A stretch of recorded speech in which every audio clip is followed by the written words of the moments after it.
और बड़ा व्यावहारिक प्रश्न है। प्रश्न है उनका कि ध्यान करने की क्रिया है या सहज में घटित होने वाली एक स्थिति।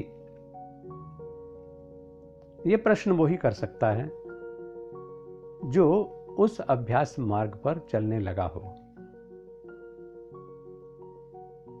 मैं इसके बारे में एक ही शब्द कह सकता हूं, अभ्यास से प्राप्त होने वाली स्थिति।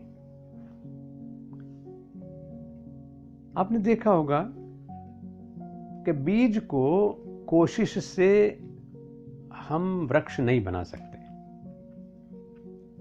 हां, उसके वृक्ष होने की प्रक्रिया तक पहुंचने में हम सहयोगी हो सकते हैं। ऐसे ही आत्मा परमात्मा का ही रूप है और आत्मा के रूप में परमात्मा ही हमारे अंदर विद्यमान होता है, लेकिन उसको उस स्थिति तक विकसित कर देना कि बिंदु सिंधु में समाहित हो जाए और सिंधु हो जाए, इसके लिए एक प्रक्रिया पर सिर्फ हमें चलना है। यानी बीज को वृक्ष होने की अनुकूलता देनी है। आप अच्छा बीज अगर नहीं होगा तो अच्छी फसल नहीं होगी। अच्छे बीज को भी अगर आप गलत मौसम में रोपित कर देंगे तो भी अच्छी फसल नहीं होगी। उसे प्रॉपर टेम्परेचर, प्रॉपर लाइट नहीं मिलेगी तो भी अंकुरित नहीं होगा। मिट्टी अच्छी नहीं होगी, अनुकूल नहीं होगी तो भी अंकुरित नहीं होगा। कुछ बीज हैं जो रेतली मिट्टी में ही पैदा होते हैं, रेत में ही उगते हैं।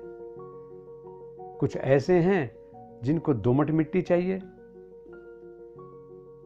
जैसी मिट्टी चाहिए। फिर उसके बाद खाद पे बड़ा डिपेंड करता है, किस तरह का आहार हम लेते हैं या किस तरह का आहार हम उस बीज को देते हैं, वो खाद है उसकी। हमें भी जीवन में खाद चाहिए। तो प्रॉपर बीज, प्रॉपर समय, प्रॉपर मिट्टी,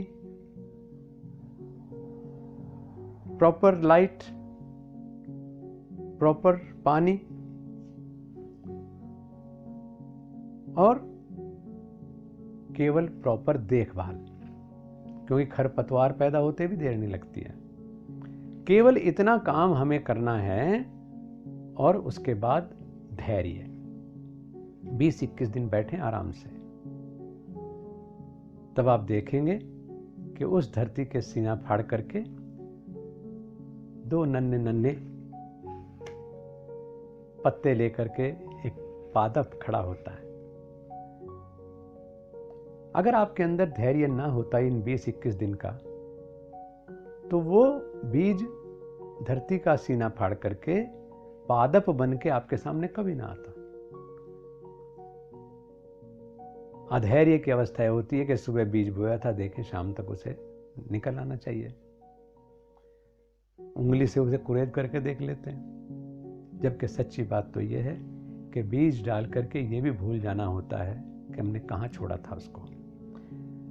एक निश्चित समय बाद वो खुद दिखाता है कि मैं यहां हूं और मैंने ये रूप ले लिया है। ध्यान हमारा रूपांतरण है बाहरी जगत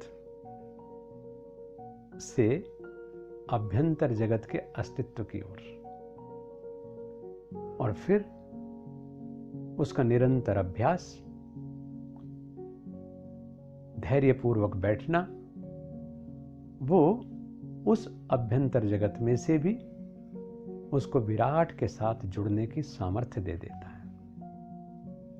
ये कहना जितना आसान है, मैं जितनी आसानी से आपको ये बात कह रहा हूं, पाना भी उतना ही आसान है। मजे की बात यह है, लेकिन उनके लिए जो साधना मार्ग पर विचलित हुए बिना चलते रहते हैं। प्रतिदिन कपड़ा धुलता रहे तो उसका उजलापन बना ही रहता है। और अगर हमने 2-3 दिन का गैप दे दिया, कभी 1 हफ्ते का गैप दे दिया, तो उसके ऊपर जो चिकट चढ़ जाता है ना, फिर नए सिरे से आपको कोशिश करनी पड़ती है, फिर भी उसकी मौलिकता नहीं लौट पाती। इसीलिए गुरु का उपदेश हम लोगों के लिए ये रहा और है और रहेगा कि प्रतिदिन उस अलौकिक शक्ति के लिए जो परमात्मा ने हमें दी है, उस सोर्स के साथ, उस स्रोत के साथ, जो दाता है, उसके साथ जुड़ने के लिए थोड़ी देर अवसर जरूर प्राप्त करना चाहिए। जब हम ऐसे बैठना शुरू करेंगे तो पहली बात है शरीर का अभ्यास ठीक होगा, दूसरी बात है मन की चंचलता समाप्त होगी, तीसरी चीज है धैर्य विकसित होगा, अहंकार का शमन होगा, और जब अहंकार का शमन होगा तो सुपात्रता विकसित होगी, और जो सुपात्र है वो सुफल की प्राप्ति ना करे ऐसा तो हो ही नहीं सकता। और फिर अहंकार मुक्त होना, ये इसमें वरदान होता है, क्योंकि जरा सा भी अहंकार हम जितना भी 2 कदम चलते हैं उसको गिरा देने के लिए, लड़खड़ा देने के लिए पर्याप्त होता है। और ये इस पर विजय बड़ी मुश्किल होती है। कभी कभी अंदर से अच्छा लगता है कि अब मैं शांत रहता हूं, अब मैं किसी की गाली वाली से या किसी की प्रशंसा से मुझे कोई ज़्यादा फर्क नहीं पड़ता। फिर और अच्छा सा लगने लगता है कि अब मेरे अंदर वो पहले जैसा अहंकार नहीं रह गया। लेकिन फिर एकदम पता चलता है कि ये चोरी से अंदर घुस रहा है दोबारा से। इसी बात का अहंकार होने लगता है कि मुझे अब अहंकार नहीं है।